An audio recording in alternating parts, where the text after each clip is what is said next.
ഞാനിന്ന് പറയാൻ പോകുന്നത് മിഡിൽ പാർട്ട് ഹെയർ സ്റ്റൈലിനെ കുറിച്ചിട്ടാണ്. ഒരുപാട് ബോയ്സിന് ഈ ഹെയർ സ്റ്റൈൽ ആക്കണമെന്നാണ് ആഗ്രഹം. കാരണം girls love this hair style എന്നൊക്കെയാണ് അവർ പറയുന്നത്. കാരണം BTSന് ഈ ഹെയർ സ്റ്റൈൽ ഉള്ളതുകൊണ്ടായിരിക്കാം. പക്ഷേ BTS ജനിക്കുന്നതിന് മുമ്പേ ഉള്ളൊരു ഹെയർ സ്റ്റൈലാണിത്. 90-ലെ ക്ലാസിക് മിഡിൽ പാർട്ട് ഫ്രോ എന്ന ഹെയർ സ്റ്റൈൽ അന്നും ഉണ്ടായിരുന്നു.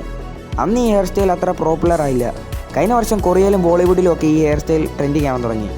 ടിക്ടോക്കിലും ഇൻസ്റ്റഗ്രാമിലും ഒക്കെ മിഡിൽ പാർട്ടിൻ്റെ വീഡിയോ വരാൻ തുടങ്ങി. അങ്ങനെ ഇതിപ്പം ട്രെൻഡിങ്ങിലാണ്. പക്ഷേ ഒരു പ്രശ്നമുണ്ട്, ഈ ഹെയർ സ്റ്റൈൽ എല്ലാവർക്കും സൂട്ടാവില്ല. കാരണം ഫേസ് ഷേപ്പാണ്. മിഡിൽ പാർട്ട് വർക്കാവുന്നത് ഡയമണ്ട് ഫേസ് ഉള്ളവർക്കായിരിക്കും. അതുപോലെ അത്യാവശ്യം വിസിബിൾ ആയിട്ടുള്ള ജോ ലൈനും ഉണ്ടായിരിക്കണം. ഈ പറഞ്ഞ രണ്ട് കാര്യമുണ്ടെങ്കിലും ചിലർക്ക് ഇത് സൂട്ടാവില്ല. കാരണം ഹെയർ സ്ട്രക്ചറാണ്. ഹെയർ സ്ട്രക്ചർ എപ്പോഴും സ്ട്രെയിറ്റ് ആയിരിക്കണം. അതുപോലെ മിഡിൽ പാർട്ട് 3 തരത്തിലാണുള്ളത്. ടെസ്റ്റേൺ middle part, modern middle part, classic middle part.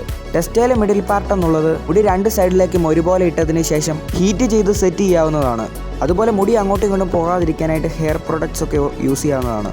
അതുപോലെ സൈഡിലും ബാക്കിലും നോർമൽ നീളത്തിൽ മുടി ഉണ്ടായിരിക്കും. മുമ്പിലത്തെ മുടിക്ക് ഓവർ നീളം ഉണ്ടായിരിക്കില്ല. അതായത് കണ്ണിന് താഴെ എത്തുന്ന രീതിയിൽ വേണം മുടിയുടെ നീളം ഉണ്ടായിരിക്കേണ്ടത്. മോഡേൺ മിഡിൽ പാർട്ട് എന്നുള്ളത് മുമ്പിലത്തെ മുടി 2 സൈഡിലേക്കും ഇട്ടതിന് ശേഷം സൈഡും ബാക്കും ഫെയ്ഡ് പോലെ ആക്കി എടുക്കും. നെറ്റിയുടെ മുകളിൽ കാണുന്ന മുടി ബാക്കിലേക്ക് സെറ്റ് ചെയ്ത് വെക്കും. ഇതിന് ഹെയർ പ്രോഡക്ട്സ് ആവശ്യമാണ്. ഇവിടെ നീളം വളരെ കുറച്ചേ ആകാൻ പാടുള്ളൂ. ക്ലാസിക് മിഡിൽ പാർട്ട് എന്നുള്ളത് 90-ലെ ഹെയർ സ്റ്റൈലാണ്. ഇതിന് ഹെയർ പ്രൊഡക്ട്സിൻ്റെ ആവശ്യമൊന്നുമില്ല. പക്ഷേ മുടിയുടെ ടെക്സ്ചർ വളരെ സ്മൂത്ത് ആയിരിക്കണം.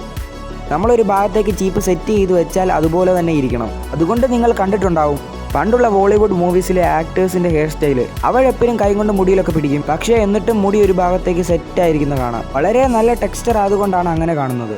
ഇതിന് നീളം നോക്കുകയാണെങ്കിൽ ഒരു ആവറേജ് നീളമേ ഇതിനുണ്ടായിരിക്കത്തുള്ളൂ. ഈ ഒരു 3 മിഡിൽ പാർട്ട് ഹെയർ സ്റ്റൈലിലും ആവറേജ് നീളമേ ഉണ്ടാകാവുള്ളൂ.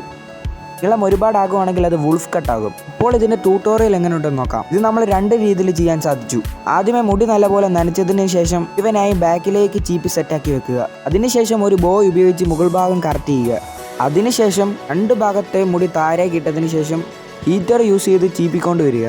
എന്നിട്ട് ബോ മാറ്റിയതിന് ശേഷം ഹെയർ പ്രൊഡക്ട്സ് ഒക്കെ യൂസ് ചെയ്യാവുന്നതാണ്. അതുപോലെ രണ്ടാമത്തത് സൈഡിലെ മുടികൾ ചീപ്പി സെറ്റാക്കിയതിന് ശേഷം മൊത്തം മുടി 2 സൈഡിലേക്കും സെറ്റാക്കി വെക്കുക. അതിനുശേഷം കൈകൊണ്ട് തന്നെ മസാജ് ചെയ്തതിന് ശേഷം ഹീറ്റ് ചെയ്ത് കറക്റ്റ് ചെയ്യാവുന്നതാണ്. ഈ 2 രീതിയിൽ നമുക്കിത് കൊണ്ടുവരാൻ സാധിക്കും. അതുപോലെ നിങ്ങളുടെ മുടി 2 സൈഡിലേക്കും ചീപ്പി സെറ്റാക്കി വെക്കുകയാണെങ്കിൽ അത് ഓട്ടോമാറ്റിക്കലി അതുപോലെ തന്നെ എപ്പോഴും സെറ്റായിരിക്കുന്നതായിരിക്കും. ചില റൗണ്ട് ഫേസ് ഷേപ്പ് ഉള്ളവർക്ക് ഇത് സൂട്ടാവും. പക്ഷേ ഡയമണ്ട് ഫേസ് ഷേപ്പ് ഉള്ളവർക്കാണ് ഈ ഹെയർ സ്റ്റൈൽ മാച്ച് ആവുക. അതുപോലെ അത്യാവശ്യം ജോലയും വിസിബിലിറ്റി ഉണ്ടായിരിക്കണം. നിങ്ങളുടെ ഫേസ് ഷേപ്പ് ഏതാണെന്ന് കണ്ടെത്തിയതിന് ശേഷം ഈ 3 മിഡിൽ പാർട്ട് ഹെയർ സ്റ്റൈൽ ഏതെങ്കിലും നിങ്ങൾക്ക് സ്യൂട്ടാണെങ്കിൽ നിങ്ങൾക്ക് ട്രൈ ചെയ്യാവുന്നതാണ്. ഈ ഒരു ഹെയർ സ്റ്റൈൽ മാച്ച് ആവാത്തവർ വിഷമിക്കേണ്ട ആവശ്യമില്ല. കാരണം നിങ്ങൾക്ക് സ്യൂട്ട് ആവുന്ന അട്രാക്റ്റീവ് ഹെയർ സ്റ്റൈൽ വേറെയും ഉണ്ട്. അതുകൊണ്ട് ഡോണ്ട് വെറി. ഇന്ത്യ ആയിട്ടുള്ള എല്ലാ ഹെയർ ടൈപ്പ് മുടിയുള്ളവർക്കും അട്രാക്റ്റീവ് ഹെയർ സ്റ്റൈൽസ് നമ്മുടെ ചാനലിൽ വരുന്നതായിരിക്കും. അതിനായിട്ട് നമ്മുടെ ചാനൽ ഇപ്പോൾ തന്നെ സബ്സ്ക്രൈബ് ചെയ്ത് വെക്കുക. അപ്പോൾ ഇത്രയേ ഉള്ളൂ ഗൈസ് ഇന്നത്തെ വീഡിയോ. അപ്പോൾ മിഡിൽ പാർട്ട് നിങ്ങൾക്ക് മാച്ച് ആണെങ്കിൽ ട്രൈ ചെയ്യുക. അപ്പോൾ അടുത്തൊരു വീഡിയോയിൽ കാണാം. Okay bye.